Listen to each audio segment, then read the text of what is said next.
Well, Victoria's recent flooding rains weren't uniformly good news. Stagnant floodwater is now poisoning some of the river systems in Victoria's northwest. And as Kerry Ritchie reports, the black tide is killing off tens of thousands of native fish. Tim Betts got out his handycam when the Warkall River, which runs through his farm near Swan Hill, turned black.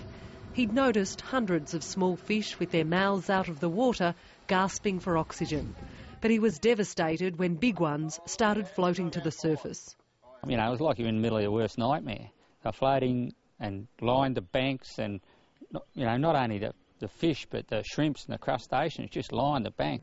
Locals are now wondering if there are any live fish left in the Warkall River between Barham and Swan Hill. Thousands suffocated when floodwaters from the Murray River, which turn black and toxic in wetlands, flowed into the Warkall system, removing oxygen from the water. Farmers say while it was a natural occurrence, water authorities could have lessened the impact. The Warkall River, which runs adjacent to the Murray, is pitch black for more than 200 kilometres.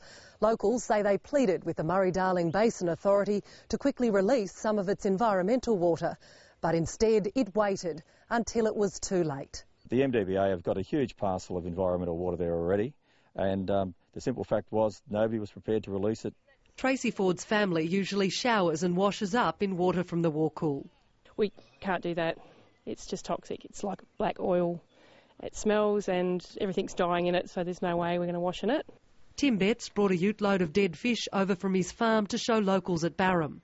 These farmers believe the fish kill is another example of the Murray-Darling Basin Authority being out of its depth and failing to listen to locals. For God's sake, step back and take a look at yourselves and look at this river system and appreciate it for what it is, and just don't let, oh, she'll be right mate attitude go.